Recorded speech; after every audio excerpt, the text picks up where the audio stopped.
Sometimes this external affairs minister amazes me. He says that now even defense minister, we have deterred Pakistan. Acha, you have deterred Pakistan? Fine. The man behind Pahalgam is a Pakistani general called General Munir, Chief of Army Staff. That man is having lunch with the President of the United States. He is sitting there. Our Prime Minister cannot go there. Mr. Trump is breaking all protocol, and he's inviting the man who has done terrorism in India to have lunch with him. Prime Minister hasn't said anything. Prime Minister has not said, how dare Mr. Trump invite Mr. Munir to his office? माननीय सदस्य इसको माननीय सदस्य Now let me say what Donald Trump has to say. माननीय सदस्य ये सदन let me say what Donald Trump has to say. सदस्य ये सदन की संपत्ति है, इसको मत तोड़ो. Sorry sir, गलती हो गई. Now we have, according to this government, they have deterred Pakistan, and the mastermind of the whole operation is on lunch with the president. Mastermind. After that, the President of the United States says, reason I had him here was I wanted to thank him. I wanted to thank him for what? I wanted to thank him for not going into the war and ending it. Let me repeat it. The reason I had him here for lunch was I wanted to thank him, the man who carried out Pahalgam. I wanted to thank him for not going into the war and ending it. Shame, very shame. Now, currently, General Munir, US General Michael Kurilla, head of their command structure, and generals from 4 Central Asian countries right now are having a conference on how to prevent terrorism. Right now. So while these people are running around telling the world that Pakistan has done terrorism, the United States is having lunch with the man and organizing and trying to figure out how he can help them fight terrorism. I mean, which planet is the foreign minister sitting on? Like, please come down. I don't know where you are. Come down. You have flown off somewhere. Right? The second thing, new normal. New normal is the chief architect of Pahalgam is having lunch with the President of the United States. New normal. Now there's another new normal. There's another new normal. Fantastic idea. I don't know whose it was. At the end of the operation, by the way, the operation is still going on. They have declared victory, but it's still going on. Right? At the end of the exercise, they say, the government of India says, any act of terror is an act of war. Now, do you understand what this statement is saying? What this statement is saying is that any terrorist now who wants to make India fight a war has just got to do one attack in India. मतलब आपने पूरी की पूरी power आतंकवादियों को उठा के दे दी कि भैया आपको युद्ध चाहिए ना, आप एक अटैक कर दो, युद्ध हो जाएगा. It's craziness.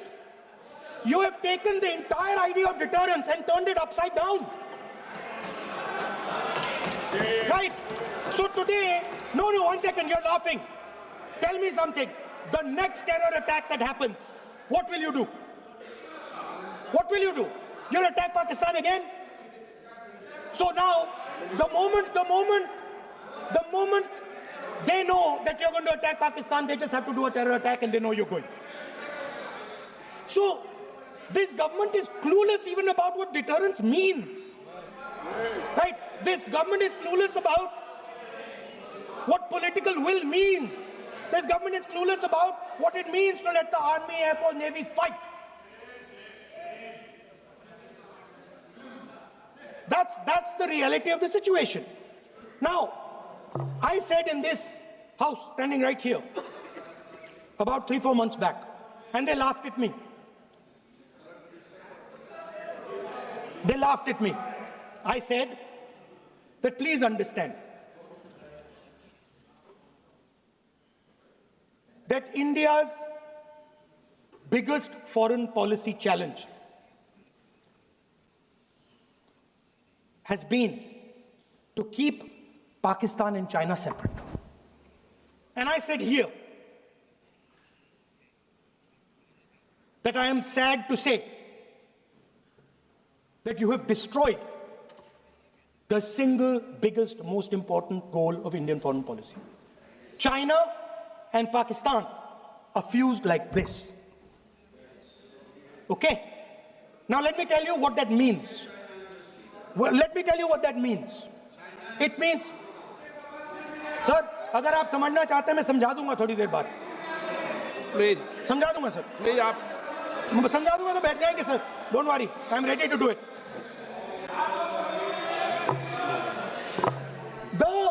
What happened actually, the truth of what happened, because I have to say that. What happened is that the government of India thought they were fighting Pakistan. And when they arrived, they suddenly realized that they were not fighting Pakistan, they were fighting China and Pakistan. Yes. Meaning that the Pakistani army was attached. Pakistani Air Force was attached to the Chinese Air Force. And not only that, the doctrine of the Pakistani Air Force was completely changed. The information available to the Pakistani Air Force was completely changed. And the Chinese were feeding information, critical battlefield information, satellite information, targeting information to the Pakistanis. And if you don't believe me, one second. If you don't believe me, General Rahul Singh, during a FICCI event, May 11th, when the DGMO level talks were going on, Pakistan actually was mentioning, we know that you such and such important vector is primed and ready for action. I would request you to perhaps pull it back. And he says, so it is very clear they were getting live battlefield inputs from China.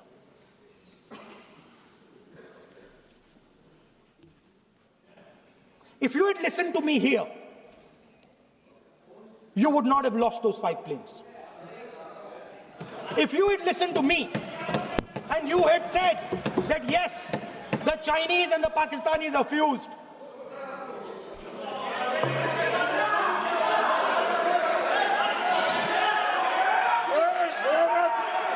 sir, EM, External Affairs Minister says, yesterday in his speech, he says, the two-front war concept is a very old concept. I don't know what he's talking about. The two-front war concept is gone. It doesn't exist anymore. There is now a unified front concept where there is only one unified single front, and war is going to be held on multiple domains: space, electromagnetic, cyber, undersea, air, space, air, land, sea. So he does not even understand the basics of warfare. He's talking about two-front. That ship has sailed long ago. Speaker, sir, how did this integration between Pakistan and China take place? I want to make it clear. There is a center called CENTIAC, Center for AI and Computing, that was built in Pakistan with Chinese help. That was built in Pakistan with Chinese help. And the aim of the center is to integrate the Pakistani Air Force with the Chinese Air Force and make and transform the Pakistani Air Force into a network-centric Air Force. Speaker, sir, as I speak, and since 2021, Pakistani officers, strategic officers have been embedded in the PLA's Western and Northern Theatre Commands. They are sitting there, coordinating.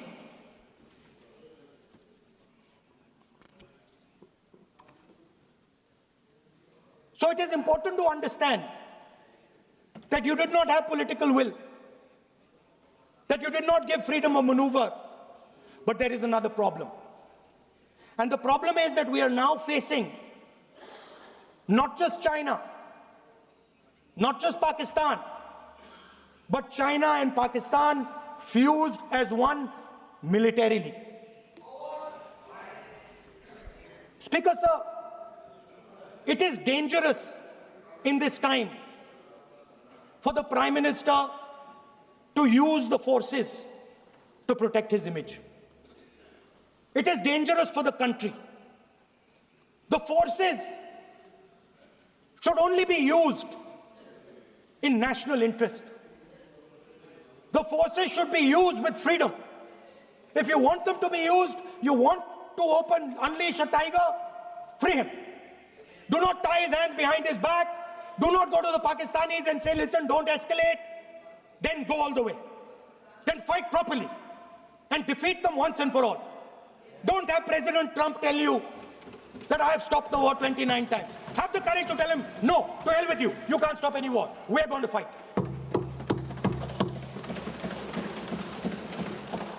Speaker, sir, there is also I don't mean to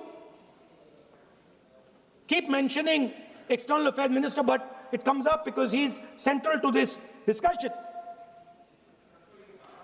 I want to finish by telling you about something he said that shows the complete bankruptcy of the foreign policy of this government.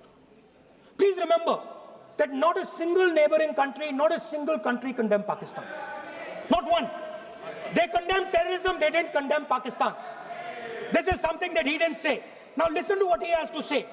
And this shows you the mindset of these people. This explains why in his entire discussion yesterday of 1 hour, the defense minister did not say the word China. This explains it. And let me read the quote from the External Affairs Minister. Look, China, are the bigger economy. What am I going to do? As a smaller economy, am I going to pick a fight with the bigger economy? It is not a question of being reactionary. It is a question of common sense. Meaning he is scared. And this is the point. The point is that we are now facing in front of us Chinese and Pakistani fusion. And it is a very dangerous time. As you can see, it is a very dangerous time. And we cannot afford a Prime Minister who does not have the courage to use the army the way it has to be used. We cannot afford a Prime Minister who does not have the guts to say from here that Donald Trump is a liar. He didn't stop India from fighting. Okay. He's lying about the planes. Okay. We need a Prime Minister who completely frees the army, frees the Air Force, frees the Navy and says, go, khatam karo kaam ko, like Indira Gandhi did. Thank you, Speaker, sir. I'd like to end by saying this entire discussion is about the people who died in Pahalgam. It is a tragedy, and it was very disturbing to me, again yesterday, where they were talking about everything. They were talking about Pakistan, they were talking about everything, but they did not mention the people who died in Pahalgam. So let me finish. Finishing. Otherwise, you are not allowing, sir, LOP. Only this time, only allowing. Other time, mic is not allowed. Sir, do not allow India to be reduced to a battlefield where large powers are fighting. We have to navigate. We have to protect our interest.